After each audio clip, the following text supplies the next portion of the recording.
Ouais, merci Nico, ancien artiste et musicien, mais je ne fais plus la musique actuellement, donc jina langu ni Shiran Koile Muchungaji, ndio bamingi baliyo ile jina mkade ya musique na bamingi baniyo saksi Shira Hervé Ngoi, mais baniyo mkade ya musique baniyo saksi Shiran Koile Muchungaji. Alors Shiran Koile Muchungaji leo tuko kilio ya Kwame Lebon, ulimjua wakati gani na ulimjua na mtu?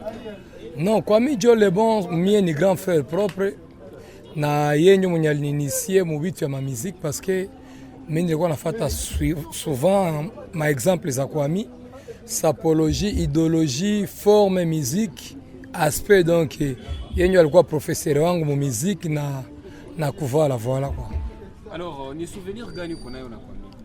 Non, ma souvenir ni zamingi parce que c'est lui mon formateur, donc aliniforme kimaisha sagisi petit frère yake akaniforme koma kutafuta maisha, koma kutafutisha, koma kupiganisha, akaniforme savoir vivre na batu yote, kwa naishi na batu yote bien, na surtout nikafata exemple yake ya religion kitendi, donc mimi nakuwa toujours propre, toujours bien habillé quoi. Ukiniangalia hapa mimi navala Versace chini sagisi yulu, donc inaonyesha combien de fois niko élève wa Kwame quoi. C'est un peu ça. Alors, Kwame Lebon, banamujua comme sapeur, ou comme musicien, artiste musicien, lien gani na bakutanisha? Bon, à part qu'artiste, Kwame c'est mon grand frère, ni grand frère yangu propre, donc mimi niko petit frère yake na Kwame. Kwame ni grand frère yangu, mimi niko petit frère yake. Ile njo lia ya famille yenye inatuunir à part vya ma musique na ma arts zingine zote. Alors, génération ya nyuma juu ya SAP, est-ce qu'on kama Kwame Lebon kukufa SAP itapoteza ampleur yake pamoja?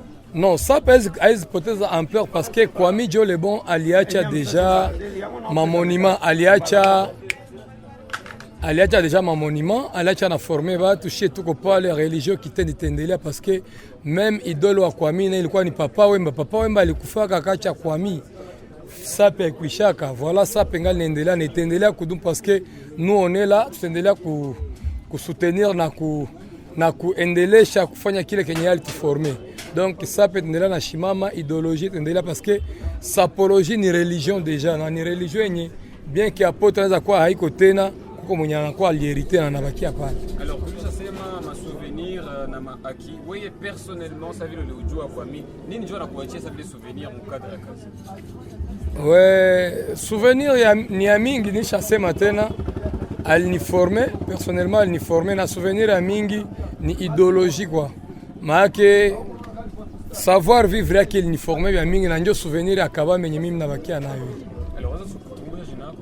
Jina langu Hervé Chirac Ngoi. Na bananiwa mkadra muziki bananiwa mimi ndio Shiran Koile Muchungaji. Alors, Shiran Koile Muchungaji uko musicien. Unaweza sindikiza tu Kwame Lebon na kama akapela kidogo. Liwayo mabe Jo Lebon, liwayo mabe omemi biso Kwame na mboka Ferrerose.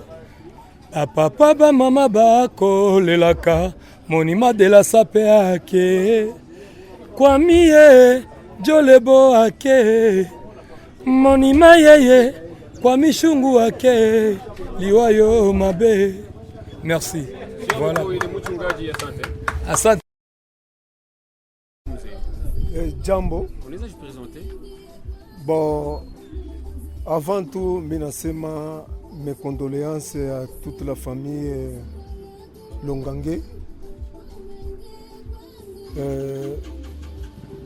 Mina j'ai présenté sa ville. Naweza sema kwanza mjomba wake mwenyewe anafariki hapa dernièrement, Papa Gilles. Alikuwa grand frère wangu wa karibu sana. Na en plus garçon troisième fils anaoea mwa hii jamaa. Ni kusema dada yake na mjomba wake na marehemu Lebon, musika wake kiana wangu na muo. Nadhani ilikuwa mafupi kwa kujipresenter. Ikiwa kutakuwa ingine swali, niko tayari kwa kukujibu. Alors, Kwame Lebon leo anatuacha, huko parmi watu walikuwa namfahamu sana. Kwanza tujulisha Kwame Lebon alikuwa nani? Bon, avant tout, Kwame le Bon tout d'abord ni petit mo alikuwa humble sana. Alikuwa humble sana. En plus Kwame alikuwa très cool. En plus alikuwa cosmopolite, ami de tout le monde. Kwame, et d'ailleurs Kwame alikuwa intellectuel, hakuwa voyou. Nadhani siku alipata diplome kila mtu aliona. Bengine wanakuwa wanajimwangia bunga, yeye aliwahi kukamata nido iko najimwangia. Mseki alikuwa na vitu ma distinction ya hali ya juu. Donc ilikuwa do. Nido maziwa kwa. Alors ni depuis wakati gani unamfahamia Kwame le Bon? Kwame le Bon, bon ni mtoto wetu alikuwa wa karibu sana a partir ya Kubirere. Unajua aliishi mingi sana kwa tate yake ambaye anazala mama yake, na wakati alikuwa bado mdogo alikuwa anatuona sana shiba ene ba Mubirere, alikuwa anatuona sana faso ya elateli, donc kovala dan kolata kwa, donc forme essence kitendi, donc alikuwa naona kishiba ene kisi tukua tunavaa. Alors ni souvenir gani uko nayo na Kwame? Parce que niliona uko na mafoto mlikuchaka, souvenir gani, maisha gani mkisha pamoja? Bo Kwame, kitu ya kwanza mimi naweza sema aliwahi kuwa invité kwanza ku radio, ilikuwa nadhani kasi danganyiki, ilikuwa Radio Star. Wakati alikuwa invité pale ku Radio Star, ba journaliste bakamuuliza kama vile mko mnaniuliza mimi, bakamwambia Kwame le Bon, hii initiative ama hii don yako ya kuvala ulioneaka lokolo kubanani a partir ya Mubirere juu uko garso Birere, uliangaliliaka kubanani? Sans plus tarder, Kwame alikuwa na rapidite ya kusema ewana mie nilifataka baidole bangu bawili, ilikuwa Père Toussaint na JP Bishweka. Puisque Mubirere tulikuwa na petit yetu moya alikuwa naitwa Junes, alikuwa très cool, naye alikuwa échangeur mkubwa, alikuwa koni sana, na alikuwa na ma initiative moya ya bien. Alikuwa akifanya ma concours de danse, concours de sape. Alors sana afanya ile concours de sape, ilikuwa nakuwa selection bagarso ya Mubirere, bagarso ya office, bagarso ya Virunga na bagarso ya Muvile. Alors wakati banafanya ile concours de sape, saba na proclamation, ba petit ya Mubirere banapiga kumeza, banasema no, hii proclamation ilikuwa faux, muliiba. Kuko ba grand mbili bawili ba frauder, kuko JP Bishweka, kuko na vieux Père Toussaint. Bale ba grand bakikuvalia hapa ilikuwa ni vitu vingine.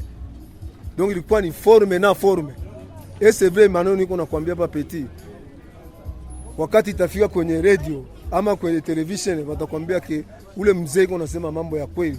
Na comme preuve, bon malheureusement mwalikuwa anafanyisha ile makonkuru ya SAP, Mungu alishamuita, kesho na me repose en paix, Junes Ngoi Junes. Na preuve ambayo mimi naweza onyesha, niko na preuve ya mafoto yenye niko na kamata na petit nani marehemu nani Kwame le Bon. Naweza nikaonesha? Onyesha kwenye kamera. Ya kwanza hapa tulikuwa ilikuwa ni kufete. Ilikuwa ni kufete kule ile boîte yenyewe ilikuwa pembeni ya Grand Lac. Ile boîte ilikuwa inaitwa boîte gani ndugu yangu? Ula Kalebas. Hapa ilikuwa veille ya Noel, na tulikuwa na mjomba wake ambaye anatoka kutufariki hapa sasa hivi, ambaye anaitwa kwa jina maarufu Papa Gilles. Hapa ilikuwa tuko kula Kalebas, tunafurahi, tunakata malinga na ingine ya bure. Unaona na wapeke kivazi ile ilikuwa inaonyesha kama hapa alikuwa na cheza na nani na ene wake, yani kama vile mjomba mwenyewe alikuwa anajua kitu inaitwa kuvaa.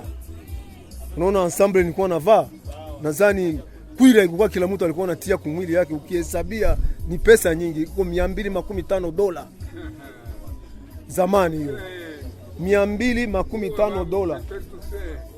Unaelewa bwana?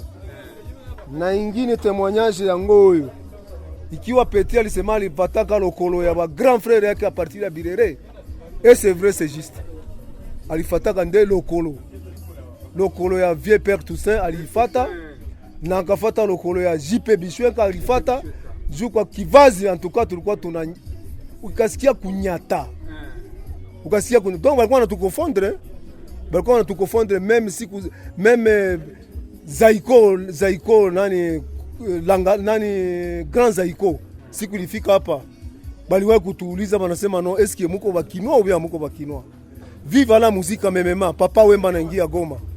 Ile periode Petit Kwame alikuwa angali mdogo, alikuwa bado alikuwa mkubwa. Sisi tulikuwa tuko mayule ba periode tulikuwa tushakoma. Alors ça tulikuwa tunafika pale kunani hapa ku Ciné Metro. Avant Papa Wemba ingie munani mu concert, aliona gisi tunatelema gisi tunavaa, wasema Petit o bazaba kinoa bazaba tu ya wapi, balobi ce n'est pas possible, balobi ba garçon na bazaba garçon de Goma en même temps ba garçon ya Birere. Donc Birere tuko na bénédiction ya kila kitu, donc tuko na bénédiction ya l'art, tuko na bénédiction ya manyumba, tuko na bénédiction ya Molato, donc hakuna mwenye anaweza kututosha kwa ile kupe, haiko azate. Mzee, tunashukuru sana kwa témoignage yako. Ndio sana kuweza kutuzungumzia. Ndio nashukuru. Nashukuru na mimi zaidi.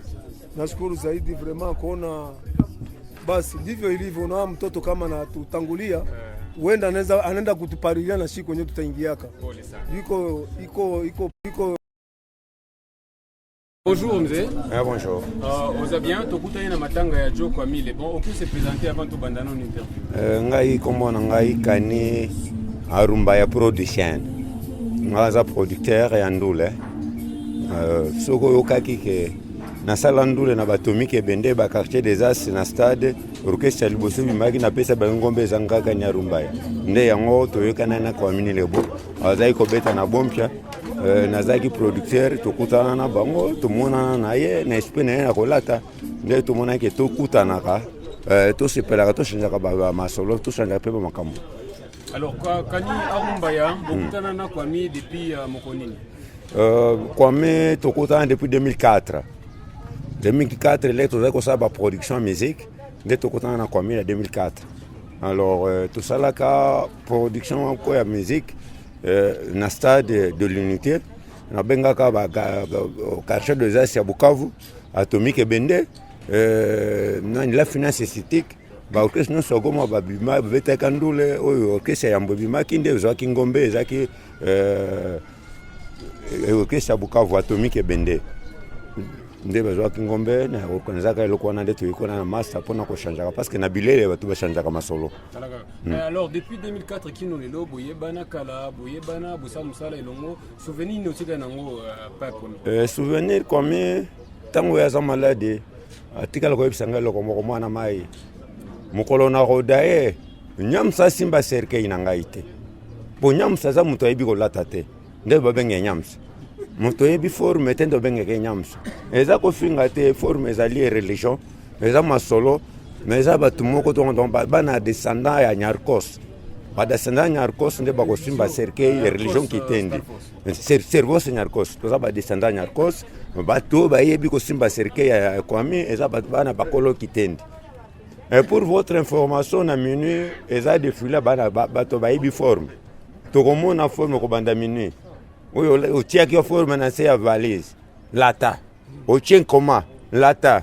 Ce qu'on l'a dit aux amis na Facebook et na publié on a Swahili, puis na comment na Swahili na Facebook, mutunyo soit lata, tout le la massa, tout qu'on la massa na kacha bopo, na boboto na bondeko. Alors il y a le lobby ba forme assez à valise ne obim. Tout forme kobima. bato batiaka forme na sa valise ezalaka me biso tozalaka bibundeli chaque jour forme ezali entrée ya masolo kofungola motu masolo soko olati mabe kokota na bureau ya ministre te mais soko obeti forme okota na bureau ya ministre omonaka yanke aleti forme obimi na kati ya bureau ya ministre. Alors l'air olobi wana boyebana na Kwami boyokana depuis 2004 siko tilelo aza kolinga nini? Kwami souci ya Kwami chaque fois atakobela na ye forme kitendi tina lilita kitendi kotika te kitendi jamais kotika kitendi tina lilita tina kacha kokufa na ye atikala kolata nkoma Kwami alakota bilamba epamba te bilamba ezanga nkoma te bilamba Kwami ezaka na nkoma. Même yo namoni olati moi nkoma sali moi jar et puis si moi bien hein on comprendre ma salon on est allé.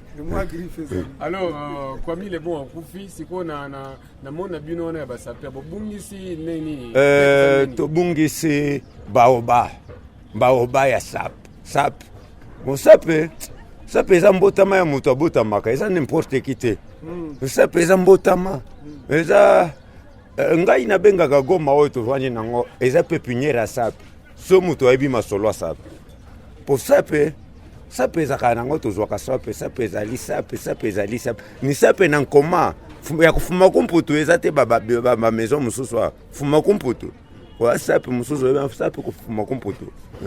Alors caméraman nanga wana oseka po sepeli trop. Alors boyebana na Kwami le bon pas seulement na sap na monde sap mais boyebana pe na monde musique pour baba artiste hein. Okyo tiniga pe na moi kapela. Ngai naza producteur naza ndoliste te.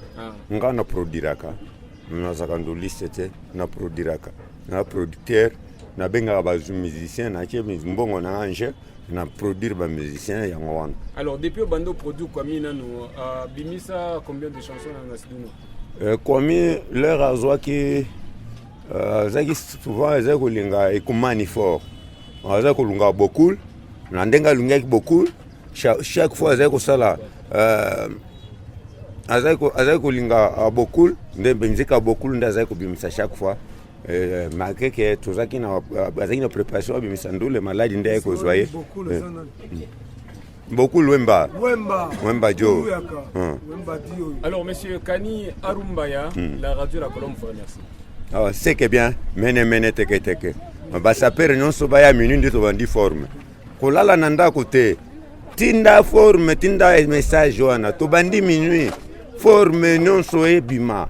Na kacha ti lobby to forme bima to tira forme na nkoma to bima na seke bien na moni yanke pa telemi wana na pesi ja baza ko sana na Kwami masolo bien yango na moni yango mene teke Kani Arumbaya kwa réseaux sociaux ils déjà mikili tokyo bandela appel no wana otinda pona ba saper nyoso baya lolaka bana membre moni make utunyo salata ka webi ko lata ka forme minuit to bandeli défilé ya forme soko bumba ka forme master yaka to tondi mamawa onga na lata kana 40 onga na lata 40 boya qui vivra verra eza li solo ka luchi na ka mulete chanja ka te zo vide te bon venez bana membre. Kani Arumbaya merci hein. OK c'est que bien. Mzee jambo. Jambo sana bwana journaliste. Tutajua jina?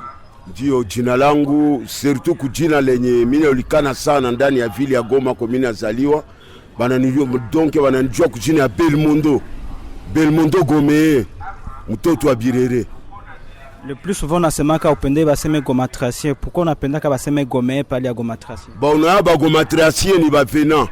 Goma Tracien donc biko na ma date d'arrivée. Mais ba Gome donc ni ba ne grandir ni ba toto ya Goma. Biba nazola mwe bulongo ya Bigaruka. Sasa leo ni siku yenye tuko na huzuni.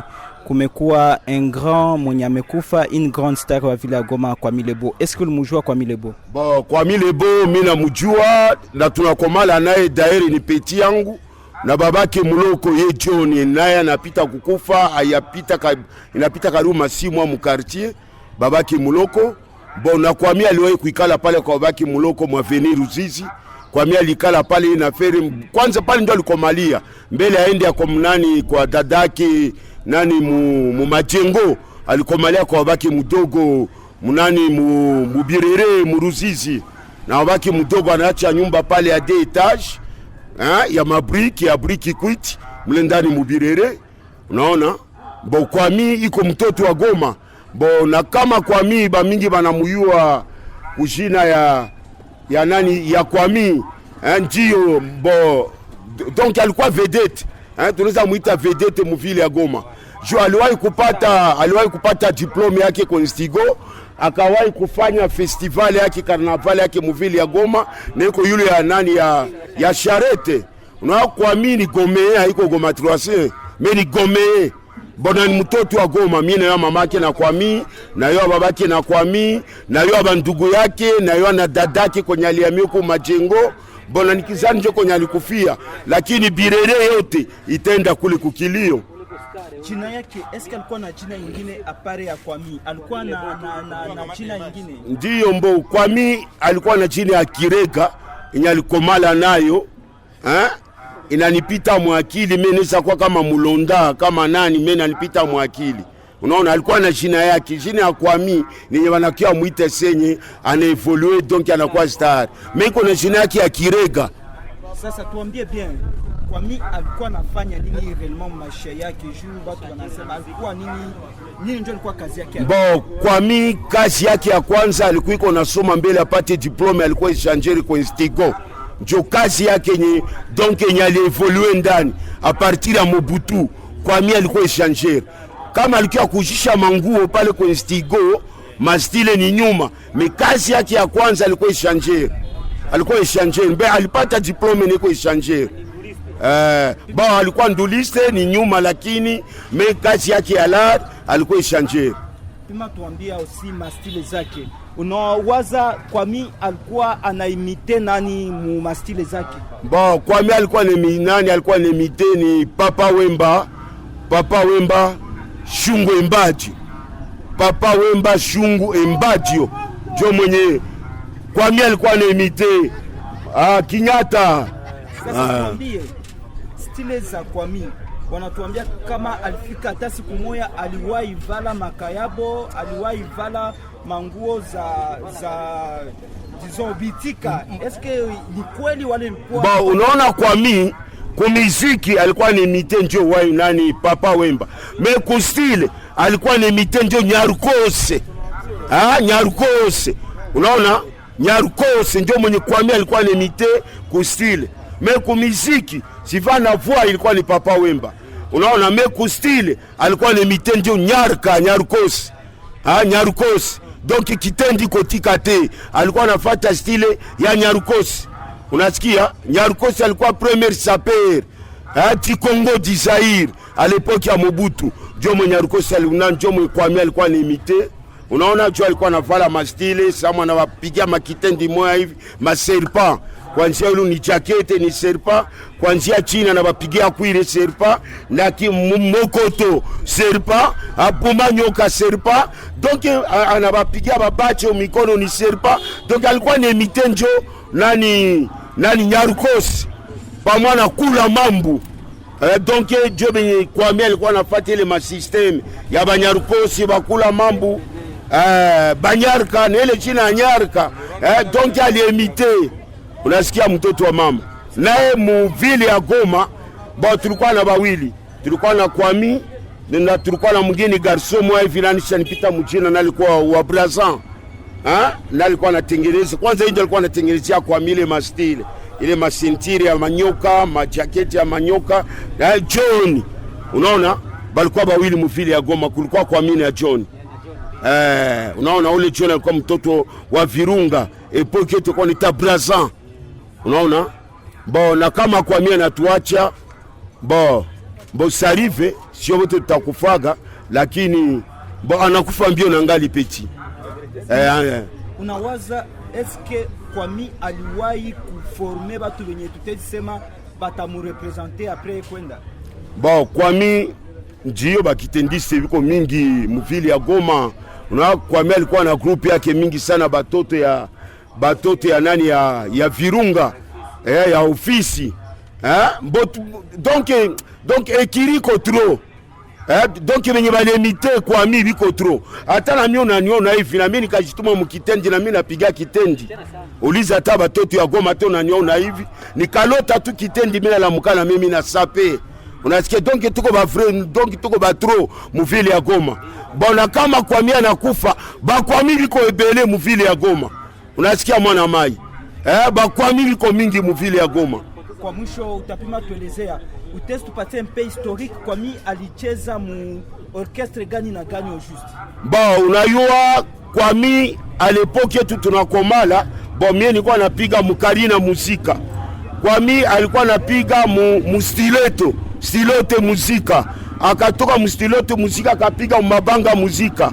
Pamoja na nyar na cartouche au garçon office. Na tulikuwa na mwingine cartouche mwivi wa mfupi wa Mubirere yetu, babaki alikuwa directeur wa SNL. SNL ilikuwa ya Barega. Sasa ule Kwami wa mkartier tunalikuwa kolegi yake na Kwami umo nakufa bote alikuwa ni Barega. Bote balipiga munani mu stiletto muzika, lakini mimi nilikuwa napiga mukarina muzika.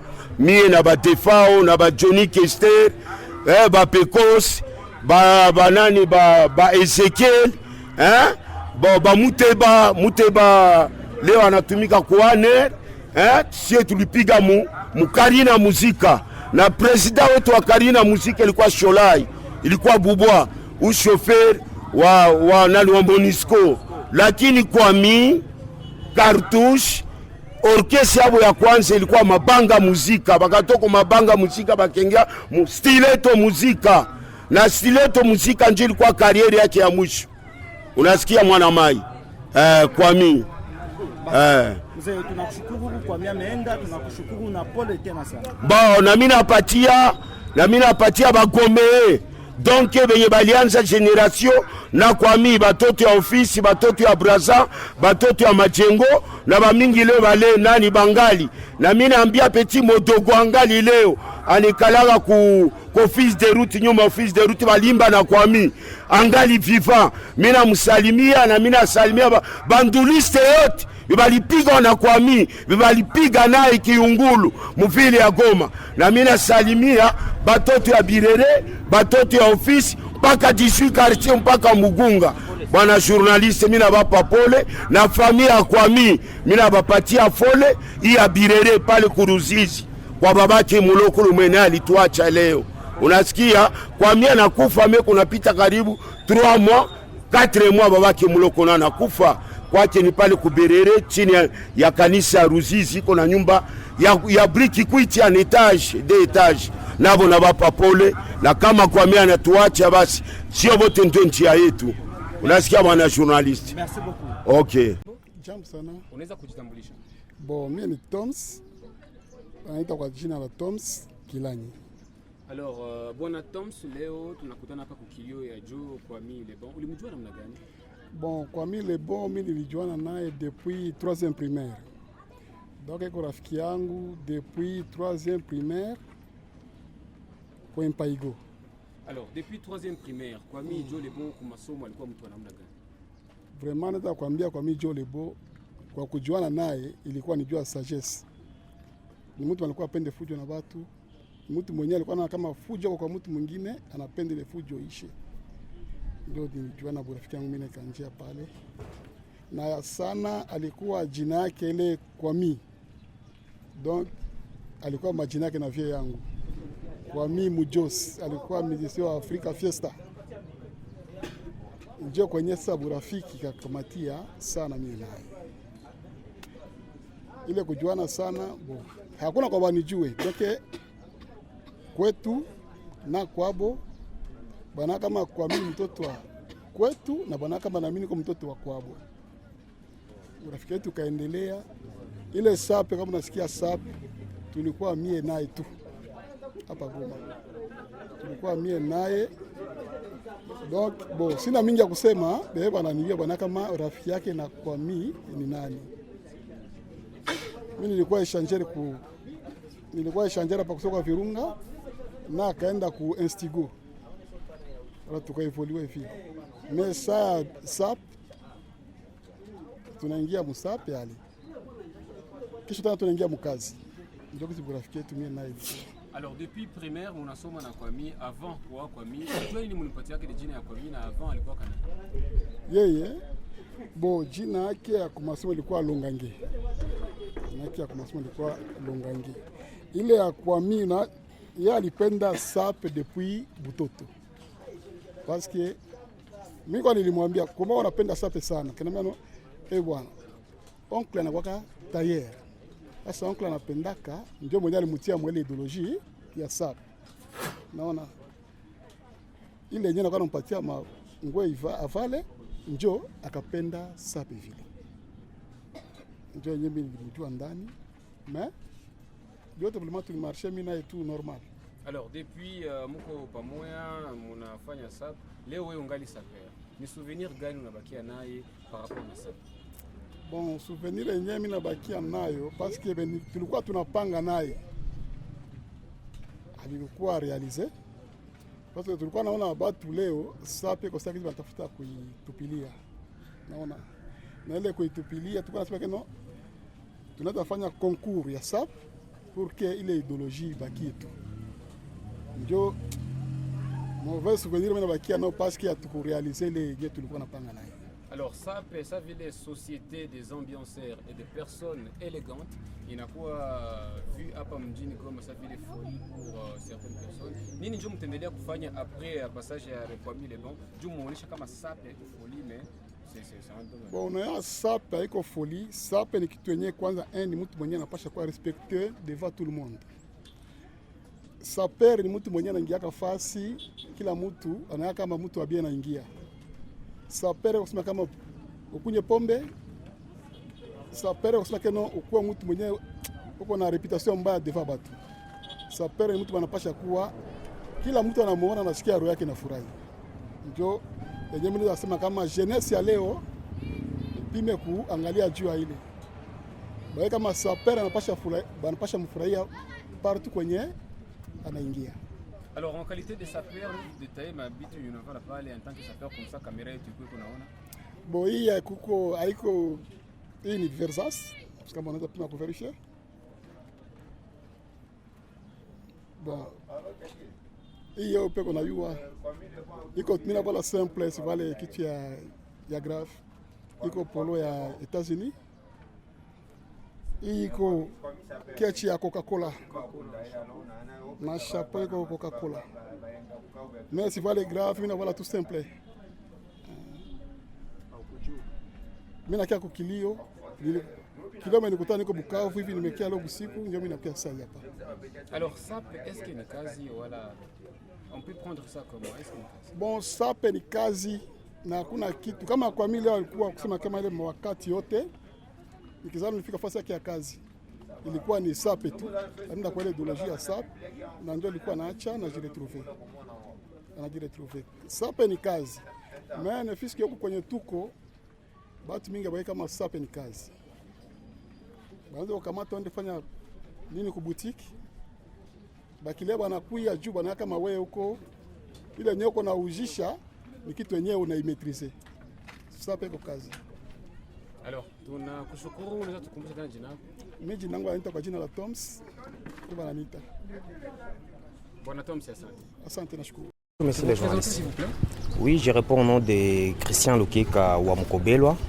Je suis le petit frère de Kwami Lebon Longange. Certainement. On se retrouve aujourd'hui à l'occasion du deuil de Kwami Longange qui nous a quittés. Certainement, on peut savoir les circonstances dans lesquelles il nous a quittés. En fait, il était un peu malade. Comme vous le savez, depuis il y a très longtemps, d'abord il était malade à un certain moment. Mais après, il y a au moins une année, il s'est rétabli. Et grâce à Dieu, il avait commencé à faire ses activités habituelles, ses activités quotidiennes.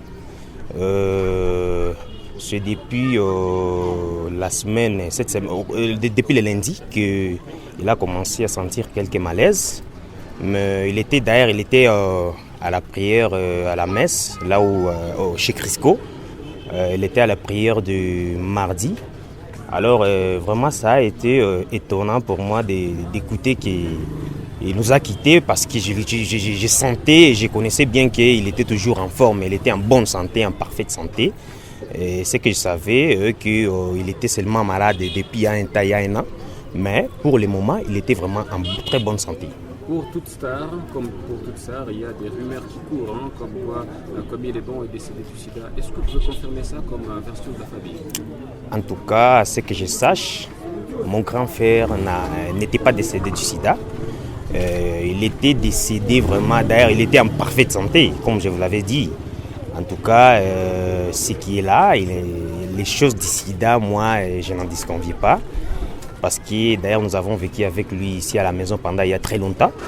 Et quand on était parti à l'hôpital, et quand il était gravement malade depuis il y a un temps, on était à l'hôpital avec lui, on avait fait l'autopsie, on avait fait les tests du sida. En tout cas, il n'avait pas même aucun symptôme du sida. Alors vous avez du mal certainement à parler de lui parce que c'est votre grand frère, nous présentons nos condoléances. Mais quelles étaient ses habitudes? En tout cas, ses habitudes, il les aimait beaucoup les jeunes. Il aimait beaucoup de vivre avec tout le monde. Il était simple, malgré qu'il était sapologue, mais quand même, il était très sage. Les seules choses dont je me rappelle, il nous disait toujours de travailler fort. Il aimait beaucoup, il nous conseillait toujours à vivre une vie où nous serons autonomes, une vie où, parce que comme vous le savez, dans notre pays aujourd'hui, décrocher un emploi, ce n'est pas de la mer à boire. Il faut faire beaucoup d'acrobatie. Alors, il nous disait vraiment que nous devons créer. C'est le seul terme qu'il utilisait. Mes petits frères, créer. Parce que dans ces pays-là où nous vivons aujourd'hui, en tout cas, ce n'est pas difficile à trouver le travail. Alors, vous devez créer, vous devez voir comment vivre. Ne pensez pas que vous devez faire des correspondances, des lettres pour être embauché un jour, mais l'essentiel, c'est de créer l'épée, une activité rémunératrice qui pourra vous aider à vous épanouir un jour dans votre vie. Il vous a appelé à la créativité. Lui-même, il a créé beaucoup d'histoires. Est-ce que vous pouvez nous en énumérer quelques-unes? Évidemment. En tout cas, quand j'étais enfant, je me rappelle, il était chez La Finance et Musique. Je me rappelle, il encadrait beaucoup les jeunes. D'ailleurs, à un certain moment, il fut le président de cet orchestre. Alors, il encadrait beaucoup de jeunes.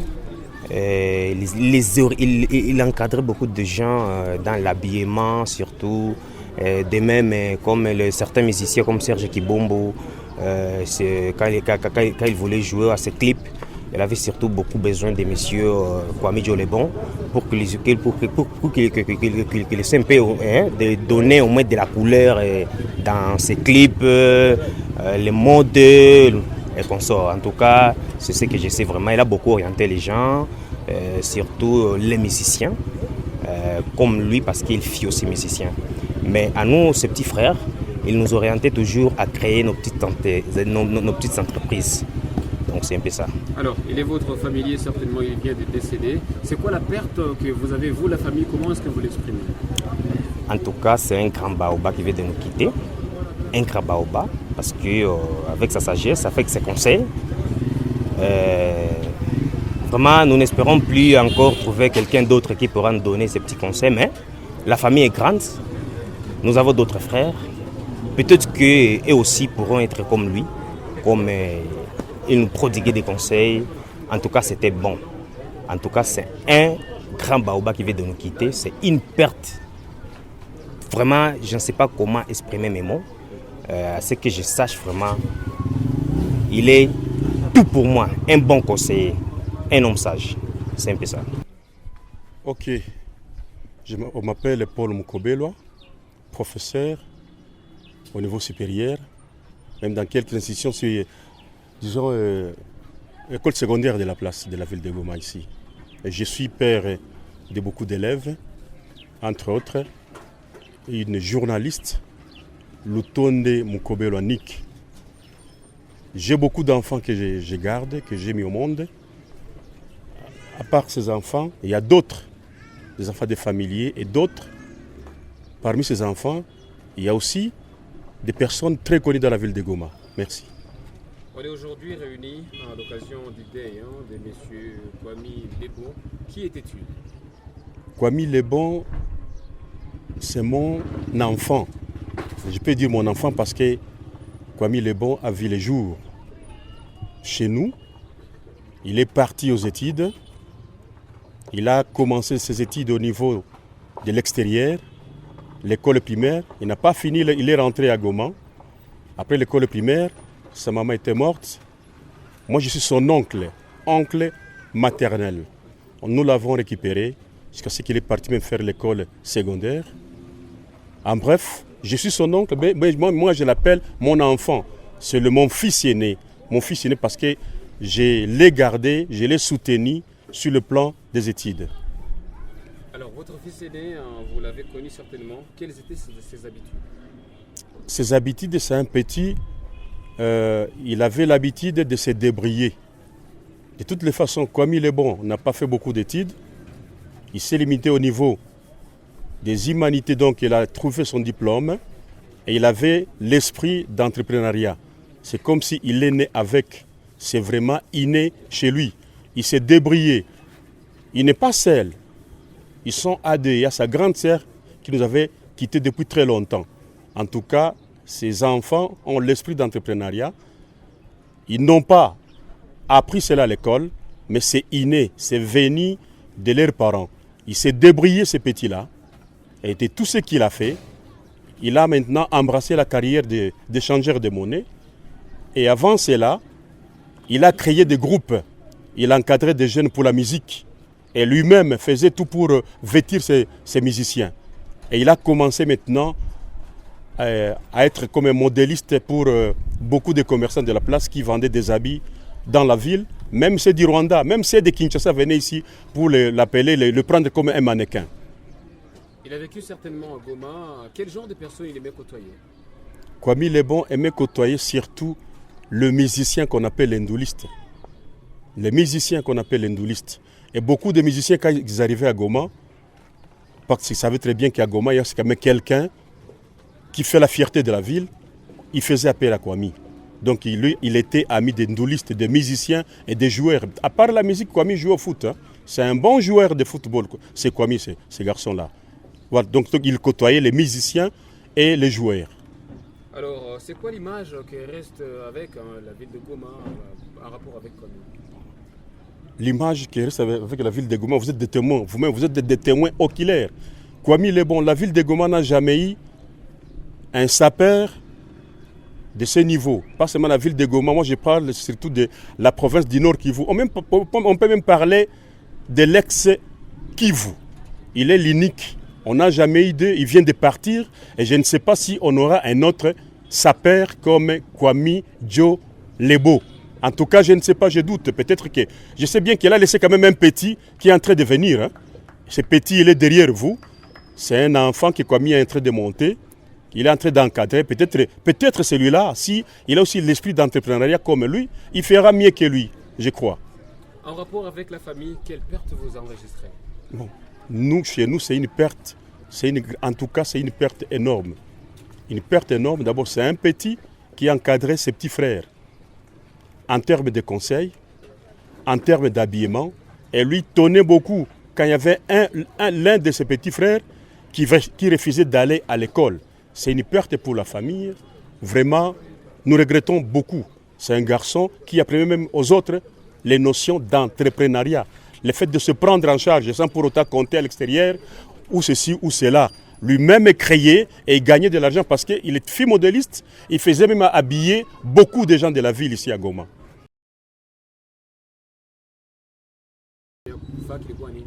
Kiini ya makufa ya Kwame Lebon ni magonjwa. Kwame Lebon aligonjwa muda mrefu. Wakati aligonjwa kama alikuwa kama vile star, watu wakazana wakasema kosi Kwame Lebon alikuwa na sida. Sisi jamaa tulimtunzisha, tulinda mpimisha akose mara 10. Tuko na duti.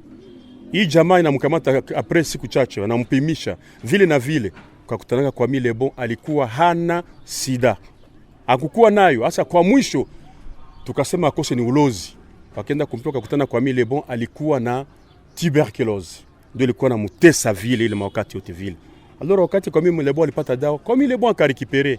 Hapa kwa mwisho sasa, basi lundi alikuwa mzima, mardi alikuwa mzima, voire même mercredi. Mais nafiki le jeudi, avant midi après midi vile, habitu alikuendeka. Ndio Kwame Lebon, Mungu akamuita kwani Mungu akipanga, hakuna mtu mwenye atapita pembeni mipango ya Mwenyezi Mungu. Bwana Paul Mokobelwa, Pole sana na asante. Tunashukuru na nyinyi pia kukuya kutuomboleza. Asante na Mungu amebariki.